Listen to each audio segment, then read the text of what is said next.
મજામાં ને? મજામાં જ હશો એમ? હમણાં જ 2 દિવસ 14 જાન્યુઆરી અને 15 જાન્યુઆરી ખૂબ પતંગો ચગાવી, ઉત્તરાયણની ખૂબ મજા માણી. પણ હવે આપણે તમારા ઓનલાઈન એજ્યુકેશનમાં આગળ વધીશું. બરાબર? તો હું પ્રવીણાબેન કોસાડા, પીપી સવાણી વિદ્યાભવન ઓનલાઈન એજ્યુકેશનમાં તમારું સ્વાગત કરું છું. હવે આજે વિષય ગણિત પ્રકરણ 10 માપન વિશે શીખીશું. તો માપન એટલે શું? તો કે માપન એટલે માપવું. માપનના બે એકમો, એક પરિમિતિ અને એક ક્ષેત્રફળ. એમાં આજે આપણે પરિમિતિ વિશે શીખીશું. તો કે પરિમિતિ એટલે શું? તો કે પરિમિતિ એટલે બંધ આકૃતિઓની બાજુઓના માપનો સરવાળો, અથવા તો એમ કહી શકાય કે કોઈ એક બંધ આકૃતિની આજુબાજુ એક વખત ફરવાથી જે અંતર કપાય તે અંતર એટલે એ બંધ આકૃતિની પરિમિતિ. તો તમને પરિમિતિના ઉદાહરણો ક્યાં જોવા મળશે? તો કે તમારું આ ગ્રીન બોર્ડ, બરાબર? ગ્રીન બોર્ડ કો, આનો કાળો કલર હોય તો તમે બ્લેક બોર્ડ પણ કહી શકો. આ જે લાકડાની જે પટ્ટીઓ છે ચારે ચાર બાજુ, બરાબર, એ શું છે? બોર્ડની સીમા. અને એ જે માપની પટ્ટીઓ લગાડેલી છે, બરાબર, એ માપનો ચારે ચાર બાજુના માપનો સરવાળો કરો તો તમને આ બોર્ડની પરિમિતિ મળે. બીજું, તમારી શાળાનું મેદાન, બરાબર?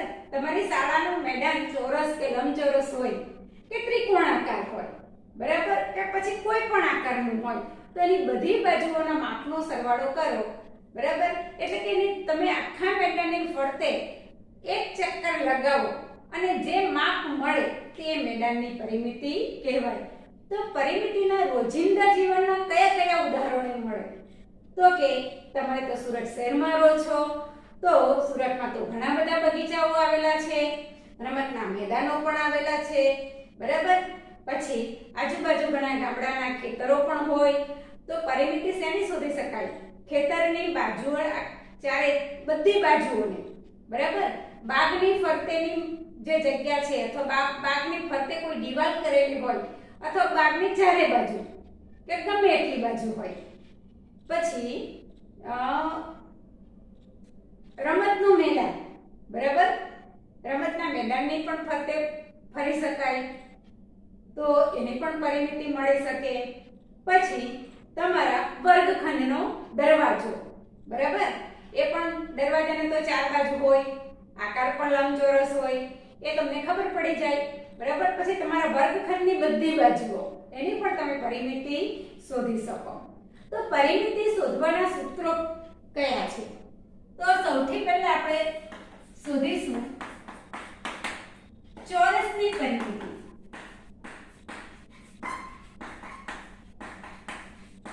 તો કે ચોરસની પરિમિતિ બરાબર 4 ગુણ્યા બાજુની લંબાઈ.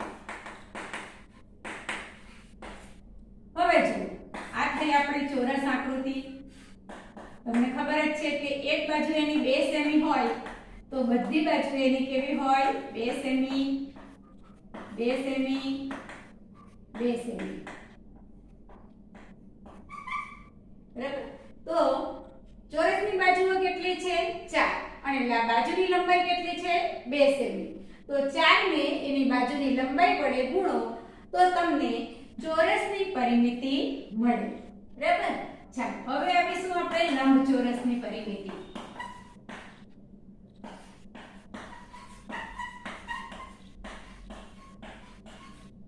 લંબચોરસની પરિમિતિ બરાબર 2 કૌંસમાં લંબાઈ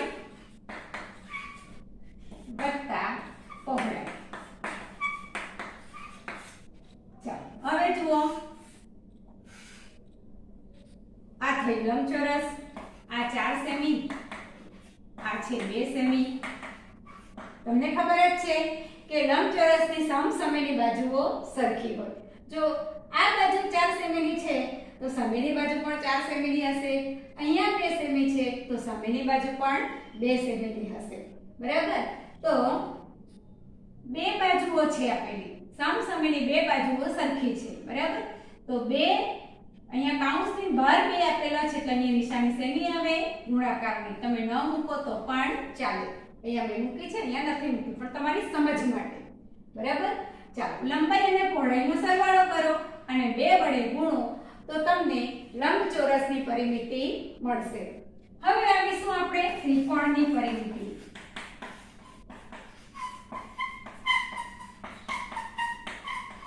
તો ત્રિકોણની પરિમિતિમાં આ પ્રકારનું કોઈ ઉદાહરણ આપણે આપી શકીએ નહીં. બરાબર. ત્રિકોણની કેટલી બાજુઓ છે? 3. તો તમે સીધું લખી શકો કે ત્રિકોણની પરિમિતિ બરાબર ત્રણેય બાજુઓના માપનો સરવાળો. હવે જુઓ, આ થઈ ચોરસ, લંબચોરસ અને ત્રિકોણની પરિમિતિના સૂત્રો. હવે આવીશું આપણે નિયમિત આકૃતિ. તો નિયમિત આકૃતિ કોને કહી શકાય? તો કે જે બંધ આકૃતિની બધી બાજુઓ અને બધા ખૂણાઓ સમાન હોય તેવી આકૃતિને નિયમિત આકૃતિ કહેવાય. બરાબર. એમાં આપણે ચોરસનો સમાવેશ કરી શકીએ. બરાબર. હવે ચોરસ થાય ત્યાર પછી ચોરસ તો ખરો જ, પણ સમબાજુ ત્રિકોણ. સમબાજુ ત્રિકોણ એટલે એની ત્રણેય બાજુઓના માપ સરખા હોય. બરાબર. 3 બાજુઓના માપ સરખા. દાખલા તરીકે આપણે ઉદાહરણ તરીકે જોઈએ. અહીંયા 5 સેમી, આ પણ 5 સેમી અને આ પણ 5 સેમી. બરાબર. તો સમબાજુ ત્રિકોણની પરિમિતિનું સૂત્ર શું? ત્રિકોણની કુલ બાજુઓ કેટલી? 3. એટલે કે 3 ગુણ્યા લંબાઈ. સમજ પડી? લંબાઈને તમે કૌંસમાં પણ મૂકી શકો, ન મૂકો તો પણ ચાલે. બરાબર. શા માટે 3 વડે ગુણાકાર કર્યો? કેમ કે એક તો સમબાજુ ત્રિકોણ છે અને ત્રિકોણ એટલે એની કેટલી બાજુઓ હોય? 3. અને સમબાજુ છે એટલે 3 બાજુઓનું માપ કેવું છે? સરખું. હવે સમબાજુ ચતુષ્કોણ, એમાં આપણે ચોરસનો સમાવેશ કરી શકીએ. એ સૂત્ર તમને અહીંયા મળી જ ગયું છે. બરાબર. હવે આવીશું આપણે પંચકોણ.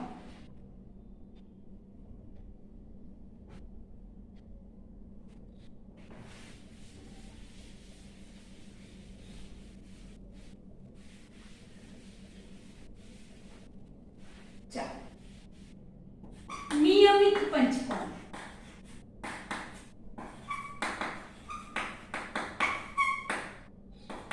તો નિયમિત પંચકોણની પરિમિતિ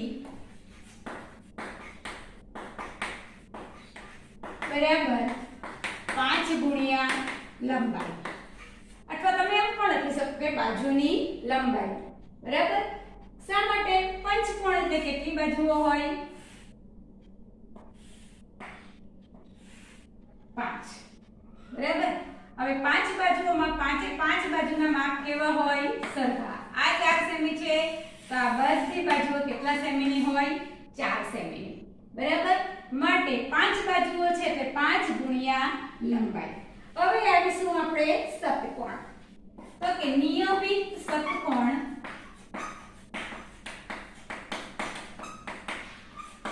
ની પરિમિતિ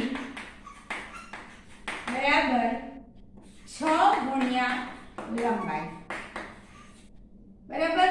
શતકોણની કેટલી બાજુઓ છે? 6. બરાબર. 1 2 3 4 5 અને 6. બરાબર. 6 બાજુઓ છે. 1 2 3 4 5 અને 6. 6 બાજુઓના માપ કેવા છે? સરખા. 6 બાજુઓના માપ સરખા છે માટે એનું સૂત્ર થશે 6 ગુણ્યા લંબાઈ. ચાલો, હવે આવીશું નિયમિત અષ્ટકોણ ની પરિમિતિ.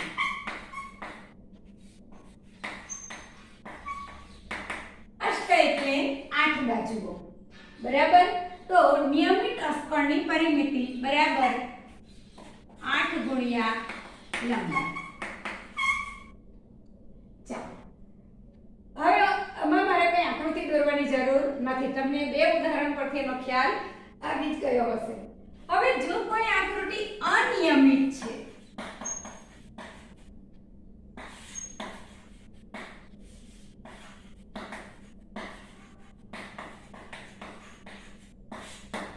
જો કોઈ આકૃતિ એટલે કે બંધ આકૃતિ અનિયમિત છે તો એની પરિમિતિ તમે કેવી રીતે શોધી શકો? તો કે પહેલા તો તમારે શું કરવું પડે, જે તે આકૃતિઓની બાજુઓની નોંધ કરો. કેટલી બાજુઓ છે? દાખલા તરીકે 5 બાજુ. આ એક આકૃતિ આપણે દોરું છું, બરાબર. હવે એની બાજુઓ કેટલી છે? 1 2 3 4 અને 5, બરાબર. પાંચે 5 બાજુઓના માપ કેવા છે? જુદા જુદા. કોઈનું 4 સેમી, 2 સેમી, 3 સેમી, 6 સેમી અને 7 સેમી. આ પ્રમાણે બધી બાજુઓના માપ કેવા છે? જુદા જુદા. તો પણ એની બાજુઓ કેટલી છે? 1 2 3 4 ને 5. તો તમે અહીંયા લખી શકો કે આપેલ પંચકોણની પરિમિતિ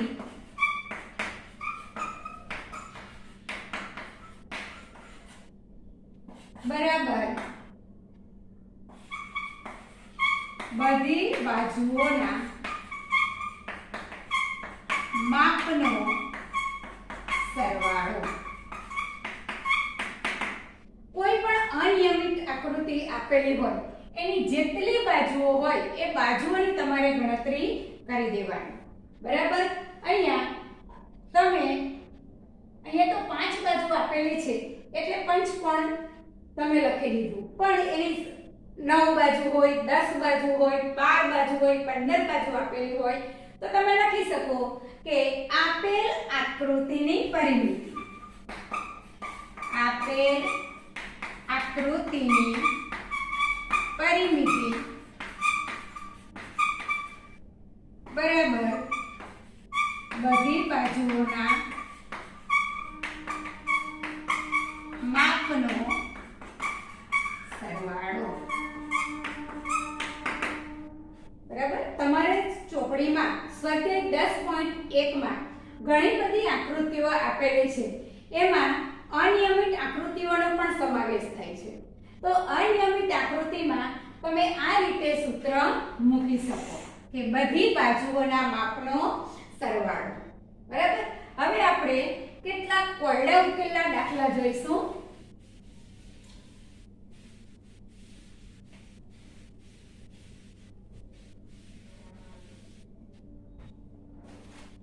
ચાલો પહેલો જુઓ કે એક ટેબલની ઉપરની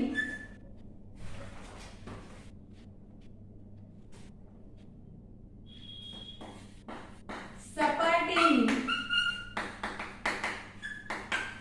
લંબાઈના માપ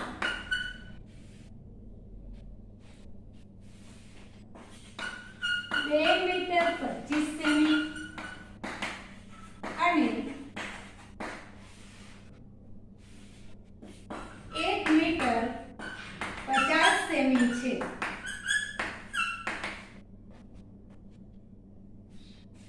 તો આ સપાટીની પરિમિતિ કેટલી? હવે જુઓ, તમારી પાસે આ દાખલો છે, બરાબર. માપ તમને મીટર અને સેન્ટીમીટરમાં આપેલા છે, બરાબર. બંને માપ જુદા જુદા છે. એનો અર્થ થયો કે ટેબલનો આકાર કેવો છે? લંબચોરસ. તો સૌથી પહેલા નોંધ કરો કે ટેબલનો આકાર બરાબર લંબચોરસ. હવે ટેબલનો આકાર લંબચોરસ છે માટે આપણે લંબચોરસની પરિમિતિ શોધીશું. માટે લંબચોરસની પરિમિતિ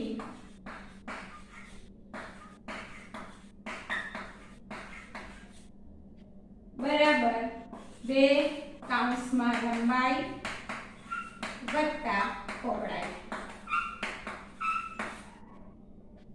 બરાબર 2 મીટર 25 સેમી એને દશાંશમાં રૂપાંતર કરો 2 પોઈન્ટ પહેલા તો 2 ગુણ્યા કૌંસમાં 2.25 વત્તા 1.50 મીટર। જ્યારે દશાંશમાં રૂપાંતર કરો છો ત્યારે એકમ કયો આવશે? મોટો। અહીં મીટર અને સેમી છે માટે મોટો એકમ કયો આવશે? મીટર। ચાલો બરાબર 2 ગુણ્યા આ બંનેનો સરવાળો કરો 0.5 5 5 ને 2 7 પછી દશાંશ ચિહ્ન અને 2 ને 1 3 બરાબર। હવે બંનેનો ગુણાકાર 2 પંચા 10 નો 0 વધી 1 2 સત્તા 14 ને 1 15 15 નો 5 વધી 1 2 તરી 6 6 ને 1 7 બરાબર। બે આંકડા પછી દશાંશ ચિહ્ન એટલે આવ્યા 7.50 મીટર। જવાબ લખો તો ટેબલની સપાટીની પરિમિતિ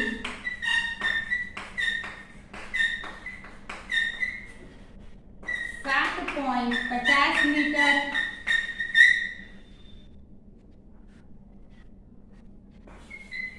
એટલે કે 7 મીટર 50 સેમી થાય। ચાલો આ સુધી આપણે લંબચોરસની પરિમિતિ। ચાલો હવે આમાં તમને સમજ પડી ગઈ? લંબચોરસની પરિમિતિ હવે આવડશે? હું માનું છું કે તમને આવડી જ જશે જો તમે સૂત્ર પાકું કરશો તો। ચાલો હવે આવીશું દાખલા નંબર 2। 3 સેમી 4 સેમી અને 5 સેમીની બાજુવાળો ત્રિકોણ। તમને માપ પરથી સમજાઈ ગયું હશે કે આ ત્રિકોણ કેવો છે? અનિયમિત। બરાબર। આ આકૃતિ કેવી છે? અનિયમિત। બરાબર। તો આ ત્રિકોણની પરિમિતિ શોધવા માટે શું કરીશું? સૂત્ર મૂકીશું કે ત્રિકોણની પરિમિતિ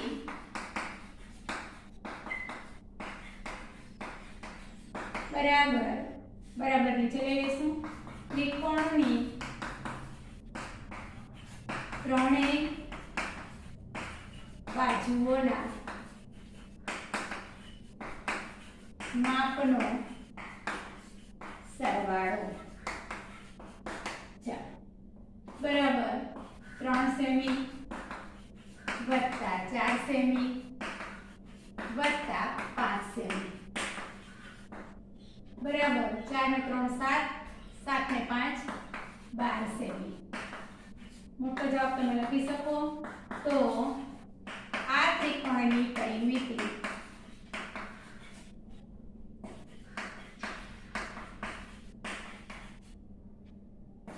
12 સેમી થાય। ચાલો હવે આપણે એક ઉદાહરણ લઈશું એટલે કે એક દાખલો લઈશું। 8 સેમી અથવા તો 8 મીટર લંબાઈ વાળો ષટકોણ। 8 મીટર લંબાઈ વાળા ષટકોણની પરિમિતિ શોધો।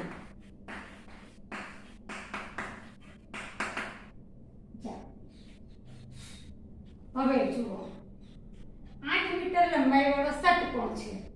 એક જ બાજુનું માપ આપેલું છે અને આકૃતિ ષટકોણની છે। એનો અર્થ શું થયો કે આ ષટકોણ કેવો છે?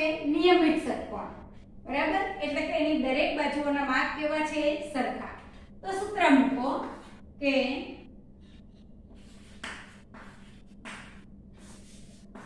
નિયમિત ષટકોણની પરિમિતિ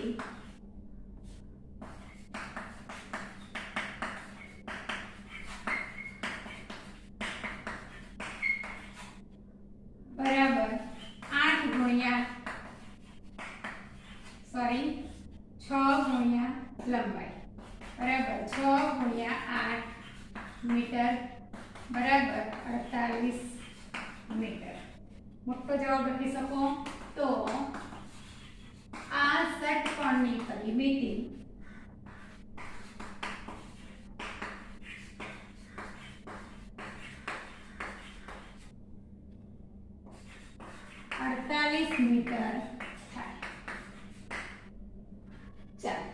હવે આ રીતે તમે બીજી આકૃતિઓની પણ પરિમિતિ શોધી શકો. હવે આપણે આગળ વધીશું પછીના દાખલા તરફ.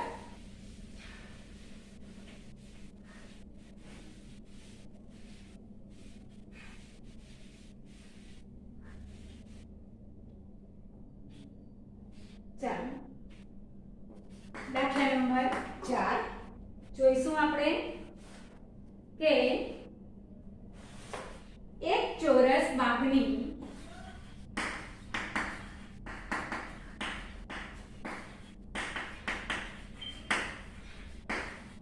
એક બાજુનું માપ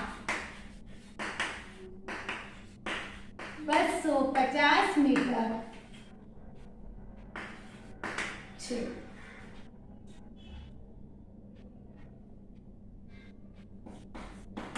તેની ફરતે વાડ કરવાનો ખર્ચ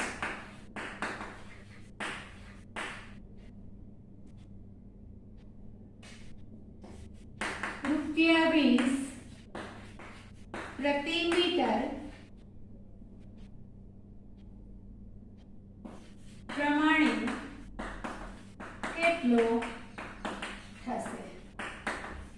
હવે જો અહીંયા આપેલું છે આગનો આકાર કેવો છે? ચોરસ. એની એક બાજુનું માપ કેટલું આપેલું છે? 250 મીટર. શોધવાનું શું છે કે બાગની ફરતે વાડ કરવાની છે અને તેનો આપણે ખર્ચ શોધવાનો છે. કેટલા રૂપિયા આપેલો છે ખર્ચ? પ્રતિ મીટર 1 મીટરના 20 રૂપિયા. હવે અહીંયા જુઓ તમે ક્યાંય એવું નથી આપેલું કે પરિમિતિ શોધવા, બરાબર? પણ જે વાડ કરવાનો ખર્ચ આપેલો છે એ મીટરનો આપેલો છે, બરાબર? જ્યારે ખર્ચ તમને મીટરમાં આપેલો હોય, મીટરનો આપવાનો હોય ત્યારે તમારે સૌથી પહેલા એની પરિમિતિ શોધવાની છે. હવે બાગનો આકાર કેવો છે? ચોરસ. તો તમે સૂત્ર મૂકો કે ચોરસ બાગની પરિમિતિ બરાબર 4 ગુણ્યા બાજુની લંબાઈ. ચાલો બરાબર 4 ગુણ્યા 250 મીટર. એકમ દર્શાવીશું એટલે તમને ખ્યાલ આવે. ચાલો 25 એકમનું 100 અને 25 ચોક 100. ચાલો કેટલી આવશે? 1000 મીટર. તો બાગની પરિમિતિ 1000 મીટર થાય છે.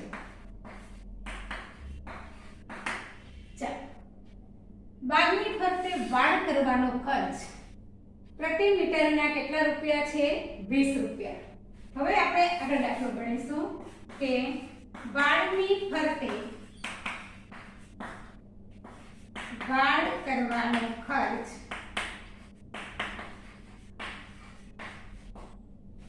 બરાબર 1 પ્રતિ મીટર એટલે 1 મીટરના ₹20. તો આપણી પાસે કેટલું આવ્યું છે? કેટલી આવી છે પરિમિતિ? 1000 મીટર. તો કે 1000 મીટરના કેટલા રૂપિયા? બરાબર. ચાલો બરાબર ક્રોસ ગુણાકાર કરીશું. 1000 ગુણ્યા 20 છેદમાં 1 મૂકો તો ચાલે, ન મૂકો તો પણ ચાલે. ચાલો હવે આ તો શૂન્ય વાળો ગુણાકાર છે. તમે નાના ધોરણમાં શીખી ગયા છો. જેટલા શૂન્ય હોય એને જમણી બાજુ મૂકી દો. 1 2 3 4. 1 2 3 અને 4. બાકીની સંખ્યાનો ગુણાકાર 2 કા 2. ચાલો કેટલા રૂપિયા આવ્યા? 20000 રૂપિયા. મોટો જવાબ લખવાનો. તો બાકીની ફરતે વાડ કરવાનો ખર્ચ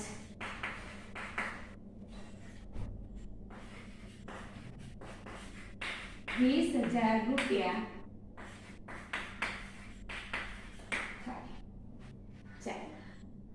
હવે હું માનું છું કે તમને પરિમિતિ શોધવામાં અને ખર્ચ શોધવામાં સમજ પડી ગઈ હશે. પછી હવે પાર્ટ બી માં અથવા તો કે બીજા ભાગમાં આપણે ક્ષેત્રફળ વિશે શીખીશું. Thank you.